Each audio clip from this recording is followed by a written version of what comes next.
1 2 1 2. There we go. Can we just need like 2 decibels more of levels. That's all.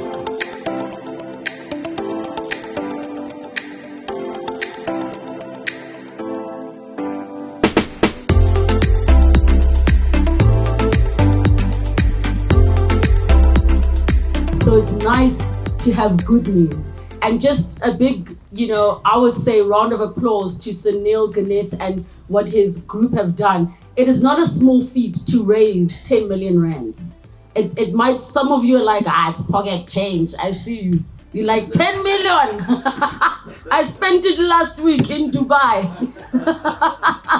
But if you can encourage people to be emotionally invested, to part with that amount of money, you are very good at what you do. So without further ado, let's get the program going. It's going to be short and sweet because some of you, your techies are ready.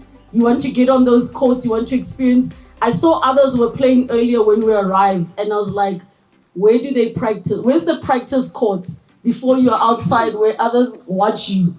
Oh, Doya. Where's that court? Is there a practice court? There isn't a practice. You just expose yourself. We're family. It's okay. It's okay. We're all here to learn. So let's get started with Councillor Belinda Echezonjoku. Today is a special day as we gather here to celebrate the grand launch of our new paddle courts.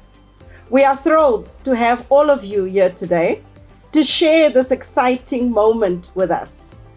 Paddle is a fantastic sport that combines elements of tennis and squash. Who knew that until now? I didn't know that. It's a game that anyone can enjoy regardless of your age or your skill or your skills level. Whether you are a beginner or you are an experienced player. Paddle offers a fun and inclusive experience for everyone. I'm punting for paddle courts, okay guys? Our new paddle courts have been designed with great care to provide the best playing experience for everyone. They feature top-notch surfaces and comfortable surroundings. As you can see, we are in Melrose. We are not far from Melrose Arch, and we're right inside the James and Ethel Great Park. Creating an environment where you can have friendly matches and even participate in tournaments. These courts are a place where you can showcase your skills and create lasting memories. But beyond the sport itself, our paddle courts is a community, serve as a space for building connections and foster a sense of community. It was very interesting for me when I just drove past. I decided to come and just clear my head, park off, and I saw the lights was up around 7 o'clock and people were still busy connecting, having coffee, having drinks, and some were playing on the courts. We hope that these courts will become a gathering place for people with shared interests. It is not just about playing a game. It's about forming friendships and creating lasting memories and relationships that go beyond the court itself. Today, I want to express my gratitude to all of you, to the James and Ethel Great Park Foundation, City Parks, and all officials, and especially Botlale. Thank you for holding our hands throughout the process of getting things done the proper way, the way the city wants things done with community partnerships. Thank you very much. I really appreciate you always holding our hands. We've had some incidents here, and I hope you don't mind, Andrew and everybody, if I'm sharing the incidents. We had the unfortunate incidents. We have these issues of construction mafia that are always stopping projects, assuming that they must get a piece of the pie without following the process. And I really put my foot down as the ward councillor because this place was illegally invaded. It was a dumping site years ago, and it's the community that took things into their own hands, took up their own monies, looked for partnerships, and started rehabilitating this place. You can take a walk down here and you'll be able to find tranquility. You'll find bird species. If you're tired of playing on the pedal court, you can take a walk down. You'll find the stream, you'll get the tranquility, clear your head, and you are in a place that you won't even believe it's in the middle of Johannesburg. So I just want to say we had to stop the construction thugs, which I call them. And I said, not in my name is this going to happen, because when the construction was happening, they tried to stop the projects. We had to get SEPs involved. And I really want to urge city officials to educate communities that when things like this happen, they must please inform the construction industry of what processes to follow to stop being victimized, to stop being intimidated, so community partnerships won't leave the city and money leaves the city. So fortunately, we were able to finish and tell them they are not in my name. It's not going to happen in Melrose, and this penal courts will continue. And here we are today. So I want to thank you very much for your patience also with me.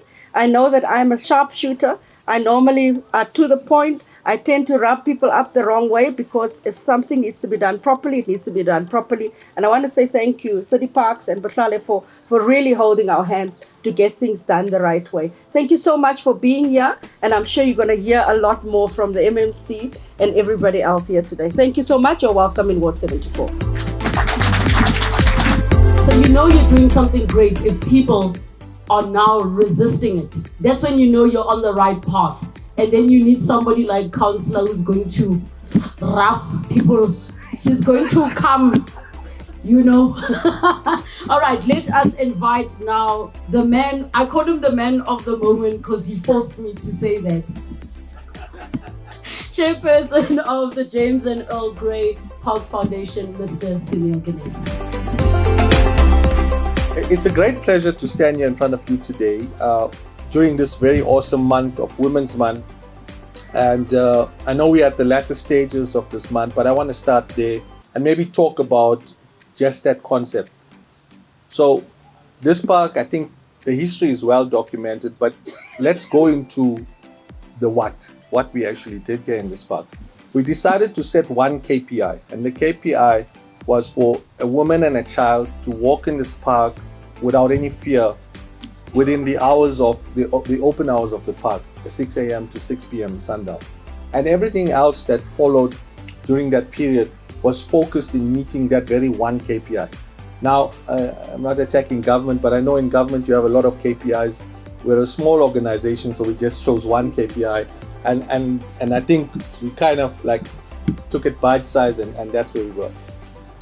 And I must say that the journey has led us to trials and tribulations. We've got to know the community much better. We also got to understand ourselves. But importantly, people like Botlhale Moslati have led us.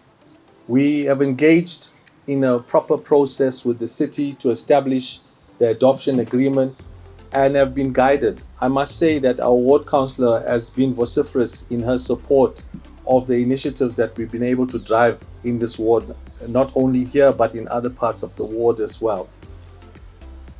Now, a day like this is about the paddle center. But the paddle center, as you can look around you, is made up of different components. And it's a lot about the community. And I'm not going to take any thunder away from Andrew, who will speak at length about this. But the idea was, when we set Park Foundation up, the motto of the Park Foundation was to improve or sustain the safety and sustainability of the park. So the safety aspects, you can see we put in the fencing, we followed up, and we were very, very graciously supported by City Parks in getting security improved in the park.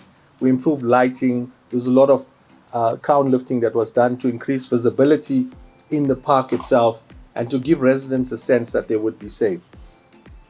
But importantly, I sat here with some weeks ago with Ms. Cheryl Carola. She came to visit the park. She wanted to see what it was about.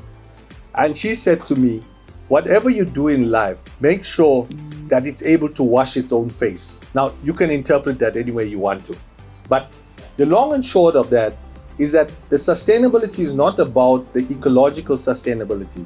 It's also about the sustainability in assisting our partner, which is Johannesburg City Parks and Zoo, in putting our shoulder to the wheel, in being able to take some pressure off them so that much needed resources can be diverted to less privileged communities, to less privileged societies that are out there. And we know we have the highest Gini coefficient in the world. So the inequity in our societies is large. And by driving such initiatives, the opportunity cost of the funding is then established and utilized in the communities that require them most. And I think this is a critical component as we move along our life's journeys that we need to start thinking about. Because the more people that we have out there that are living below the breadline, who are not given access to spaces like this and to be able to be engaged in mental wellness, etc., the more challenges we will place on the ones that are able to do that. Now, I will just spend another minute just talking about the evolution of what has happened. Since the James and Ethel Gray Park Foundation was set up, we were inundated with many, many other requests around how this was done, what was the blueprint, and where we should go from there. And together with the former MD of City Parks, the former MMC of City Parks, the leadership of City Parks, we established the Johannesburg Parks Alliance. And the Johannesburg Parks Alliance is an organization that works with and together with other communities that are doing well, but we are also able to leverage in a very strategic manner financial support. Last year we hosted the inaugural Imbizo, and Andrew stood up and on behalf of Rob, and Rob's wife is also here, she's at the back, but I can tell you she's a driving force in this place, stood up and said within a year, more or less a year of that, this project will be something that we'll be able to see and be visible. And today, as we stand and look around us, we see that he's built it together with Rob and the team. Roger Barrow, who's here also, was part of the building, and people have come. Over the weekend, there was some drone footage. I saw 250, 300 people here. And it's not just about the actual paddle playing itself, but it's the bringing back of communities. Now, much of what we achieved here happened during COVID, and you can imagine resources were at a push, access to individuals was reduced, but our donors, that includes the smaller donors who are the community and the larger donors, which are the corporates, they were very generous in supporting us and spurred us on. So with these words, I would like to then thank you for attending this. I'd like to thank Andrew and his team for the conviction that they've had. By the way, Andrew also lives just past that gate down on the right hand side. So he saw us working on this place, and I did, use some negative tactics on him to get engaged here, but he was a willing partner in that. And eventually, this is where we are today. So I'd like to thank everyone that's been involved here, particularly City Parks, the guidance. With City Parks, we can tell you this, that we have some of the best performing people in the city of Johannesburg. And I'll say this to the mayor, and I'll say this to anyone in the city. There's the kind of camaraderie we share with City Parks, the leadership, MMC, MD, is incredible, and the support. And Marx has been there in that journey for a long period of time and has supported us integrally in what we're doing, and his entire team and others that I've mentioned, to me and others as well. So with those words, I'd like to thank everybody for being here and for recognizing the journey that we've taken and how far we have come. And let this be the start of a replica in other parts.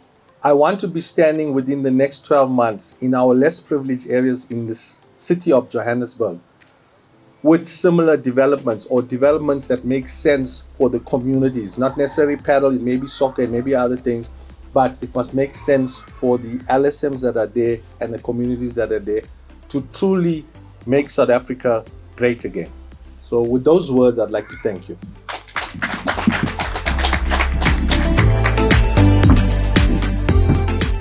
Thank you for that, Sunil. Just quickly show us which one is Andrew's house. Yeah, Facebook. After party is at the Facebook house by Andrew. It's like, when we're tired here, we just go. Now every time somebody comes, you're like, oh, the park is gonna close. Andrew's house. So up next to address you is going to be Andrew Harris from the Paddle and Social Development, also host of our after party.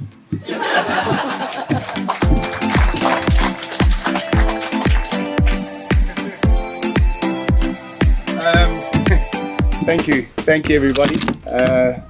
So Neil mentioned he said there'll be a at-length discussion, and that definitely will not be happening today.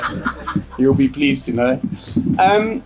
Today, I sort of stand here as a very proud resident of Johannesburg and Ward 74. In that we've managed to achieve this, and it would never ever have been achieved without the help of the community, and it's been built for the community, and I'm glad to sit in a position where we've been able to give a gift to the community at large within Johannesburg. Just to give you an idea, we've had to date 2,600 people come through this space and actually play paddle or book paddle since we opened on the 11th of July, which is a phenomenal amount of people. And they came into a park and they played paddle and they never left any litter. So we can be very proud of them all.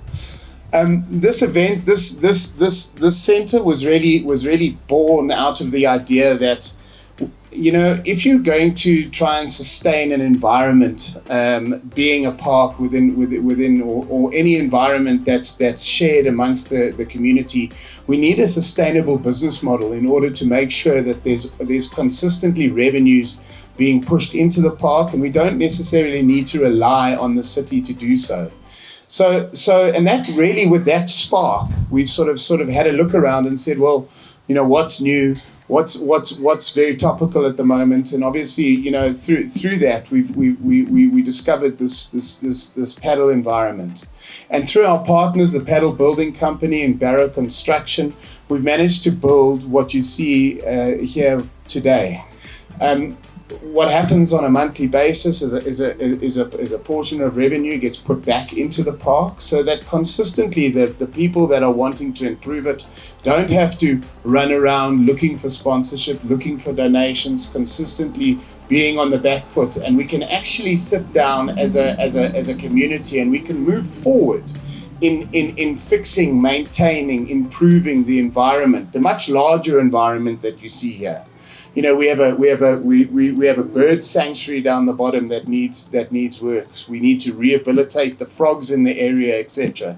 And with all of these components, and every step, we move closer to a more natural environment inside our city environment. So it's not necessarily just about paddle. Paddle is the key to make it all work and to make the entire neighborhood work. So what happens is, as soon as this park is complete and perfect, it extends further into the surrounding areas and neighborhoods and etc. etc. So this is a gift really to the city to say, guys, this is what's possible. This is a blueprint, and Sunil spoke about this blueprint that we mentioned at the Mbizo, sort of, I would say, a year ago now. That we mentioned at the Mbizo, it's a blueprint to what is possible. And I urge other communities within Johannesburg, within Durban, whoever it may be, I would urge other communities to also pick up the mantle and say, you know, if there is something that you're part of, and there is an area that you feel home, why not take this blueprint where we commercialize a very tiny footprint for the greater good of the community. So with that, I just want to thank everybody that's been involved in this journey. Buhlalia especially with the assistance in terms of guiding us within navigating the city and making it all possible. And I hope to see you guys all sort of on these courts soon. And I hope to see more centers like this pop up. It doesn't have to be paddle. It could be a swimming pool. It could be some soccer courts. But let's try and rebuild our city sort of one park at a time. Thank you so much.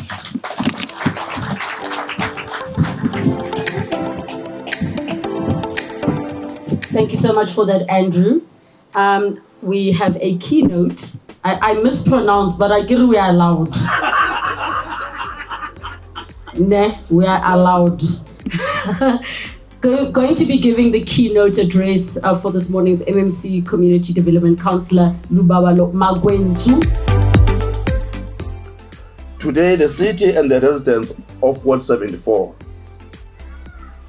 are celebrating not only the launch of this Paddle Tennis Center, but the actual meaning behind this wonderful milestone, which is a safe and secure spaces for family leisure, a tourist attraction, relaxation, and healthy living. As we end off Women's Month, but never ending the advocacy for the rights of women and fighting against gender-based violence, this is a good reminder that safe spaces like this can be created everywhere in the inner city, townships, and other rural areas in our city. I want to thank the James and Ethel Gray Foundation for the partnership that they have had with the city and for giving us a prototype that can be used for all future projects. Mr. Andrew was saying this is more of a blueprint, and I refer to this as a legacy project for me. As a result, in my first meeting with the new MD, it's one of the things that I gave to him. I told him that, these partnerships, for me, they are a legacy project. Because the reality of the situation is that as a city, we cannot do it alone because of various constraints. When we have people or residents that want to partner with the city to actually lessen the burden, I say that is always welcome. When you talk about partnership with the department, I listen, and I listen very carefully. I actually invite you. And I've tasked the new MD to ensure that all the red tapes that are there are removed. To an extent that I've even said to him, this project should reside in his office, so that if there's a need for me to crack the whip, I know where to crack the whip. Because it cannot be that when we've got residents that want to partner with the city, and we, as a city, we seem not to be having that appetite. Whereas we don't even have that money. So I'm really grateful to the James and Ethel Gray Foundation for partnering with the city. This project will hopefully be an encouragement and motivation for partnerships of the future with the city to build spaces of recreation and community development, to boost tourism and any residential business that can create jobs for young people, like the Paddle Tennis Center that has about 50 people. I want us to take this moment and remember that with partnerships such as this one, service delivery issues, unemployment, and social ills can be a thing of the past. I want to thank the JCPZ team, the people and organizations involved that I did not get to mention today. Your dedication is not going unnoticed. It gives me a great pleasure that today we will be opening this center, this facility, on Women's Month. In a month where we are actually celebrating and honoring the women in our lives. In remembrance of the women of 1956 that took to the streets, that marched to the union buildings to say enough is enough. They could no longer allow the then government to rule them in the manner that they were ruling them. They said no to pass laws. The women of today have got other challenges. They are not faced with past laws.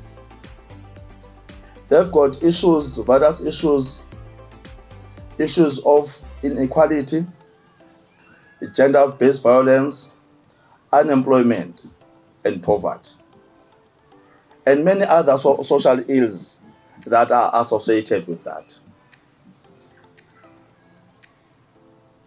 And I want us as men to really appreciate the women. And in appreciating them, we first need to realize the fact that at some point in our lives, we're all women. All of us.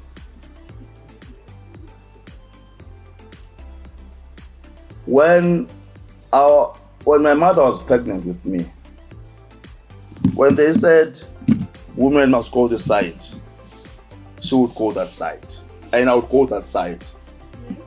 When they said that's the law for ladies, she would go there and I'll go there. It is therefore very important that as men we realize that we need to protect, love our women. Because think about this, if the men back then did not protect our mothers, where would we be today?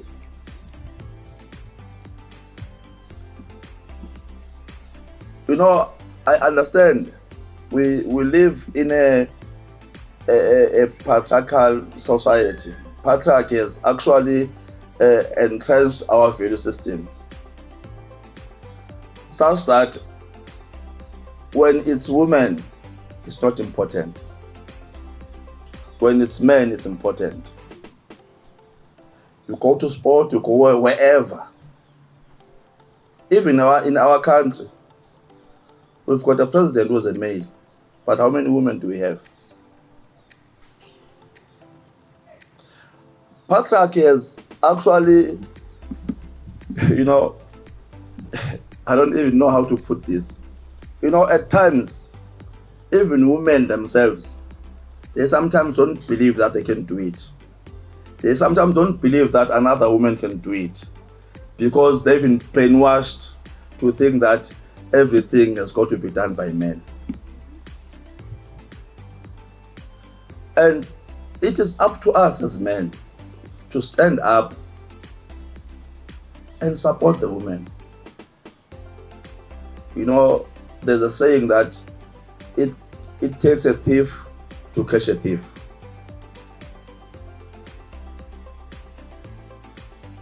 In order to end patriarchy in our society, it will take a man to end patriarchy.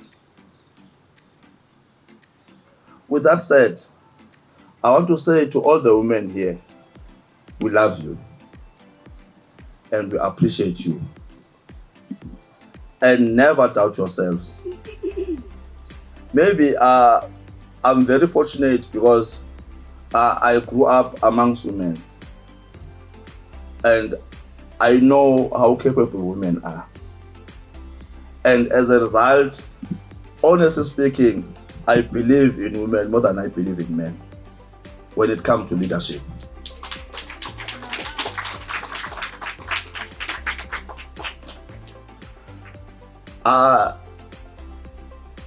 In all the areas I've been to, when you talk of women, they are always, they know their story. With that said, relebogile, ke a leboga.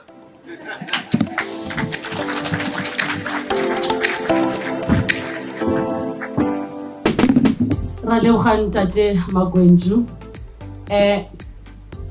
You are proof that when a man starts a speech by saying, I'm a man of few words, you must get comfortable and make sure your water is ready. You know where that bathroom is.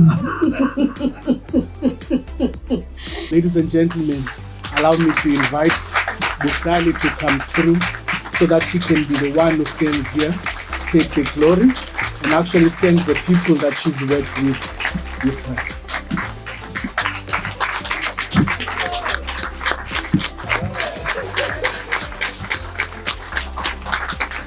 I had to lead the front, that battlefront, to take these people out of this park. And the reason is these are supposed to be public open spaces that are occupied, that are not illegally occupied. Activities involve removing the illegal occupants, but the problem that we face as a city, which is why we need to make sure that these partnerships stand and they become sustainable, is that whenever the city cleans up the parks, whenever crime comes forth to remove illegal park occupants, the illegal occupants stand at the corner because they know that the city does not have enough resources to stay overnight, to make sure that we sustain the cleanup activity that would have taken place earlier. So what do? They stand in a corner, and what are we effectively doing? We are cleaning for them. And then as soon as the authorities leave, they come back. They continue with their activities. So we've had to look at sustainable ways to make sure that we sustain the clean parks, the secure parks, parks that our women and children can play in. So like I said earlier, it's been a very difficult journey. But also Andrew mentioned that part of the money that is going to be generated here in this park is going to be ring-fenced towards making sure that there is sustainable ability for our partners to maintain this park. And the reason for that is that once the money goes into the city's big pot, JCPZ is never able to allocate that money to specifically maintain the park. So we often get residents complaining that, but we pay rates and taxes. Why are we not getting our park looked after?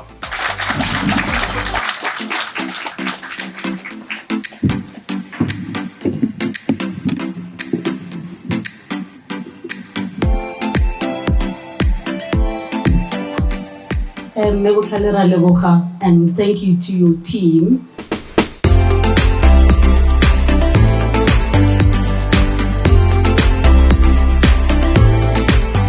Sunil will lead the crowd. We're going to make our way down.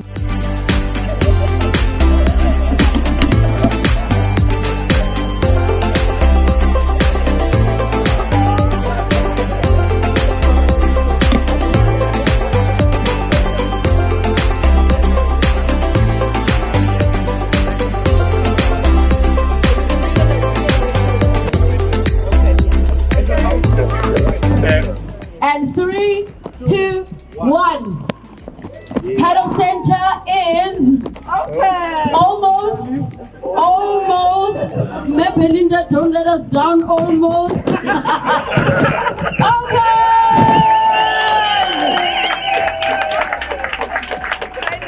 Ladies and gentlemen, welcome to the Paddle Center at the James and Ethel Great Park for the very first time. Ladies and gentlemen, we'd like now give an opportunity for the plug to be unveiled in 3, 2, 1, and there we go.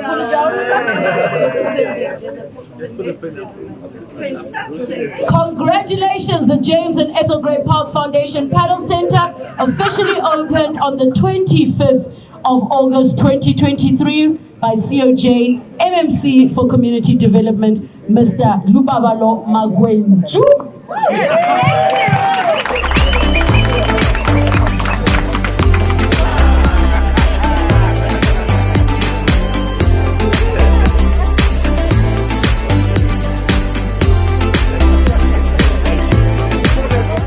This is the future. This is just the blueprint to tell us what needs to be done going forward. You see, we are starting here in a very affluent area, but the big picture is to go to especially those areas that we call previously disadvantaged areas, So you're going to be seeing more of this. It's going to come. The issue of partnerships, in fact, it's something that has to be done because the city will never ever have enough money to do projects of this nature, and especially the maintenance cost thereof. So if the private sector comes on board to come and assist us to provide sustainability in terms of maintenance, that is the way to go. It's been a long journey to get here, and we live across the road here. We've watched the paddle centre and the fencing around the whole park come to fruition over many years, and it's a wonderful day for us to finally be in a position where my children and I feel safe to walk our dogs in the park, to have this facility which is world class across the road from our home, and to get a sense of the community and how it's for people who want to be sporty, but it's also about families with children and dog walkers, and it feels like a facility for the entire community. Yeah, I've seen the growth and success of the sport in Europe, and it's now really taking off in South Africa, and it's really nice to see that it brings so many people together. Paddle is really accessible, it's easy to learn. It started in 1969 in Mexico, and then 20 years ago it was from Mexico moved to Spain, or someone took it over to Spain, and from there it exploded, specifically during the COVID period. And in South Africa, paddle started in November 2020. It was the first sport that was allowed after the lockdown, so a lot of people were looking for activity and feeling connected with each other, and paddle was a great start. And yeah, it's amazing how everyone is participating in the sport. Also people with no racket sport experience. So people who never played tennis or squash, they can within an hour. This is a wonderful initiative, firstly. It's provided a sustainable future for the park. Just to be able to work with private business to be able to create some kind of income that can go back into the cities is very important. You know, it takes a burden off the city. It also allows for communities to come together in a safe space, allow people to from all walks of life to be able to access the public facilities that are available to them. You know, and it's not always that easy, I don't think, in the city, where there are lots of barriers to entry all the time, be it safety, be it you know, accessibility or whatever it might be. So I think it's an incredible initiative, and I think I would hope that that this can replicate itself in not just Johannesburg, but I mean obviously Joburg, because we're residents of Joburg and we love the city, but can also go beyond throughout the country. You know, I think being able to take back your for communities to not take back, but be able to have an influence on the areas that they live in is important, you know.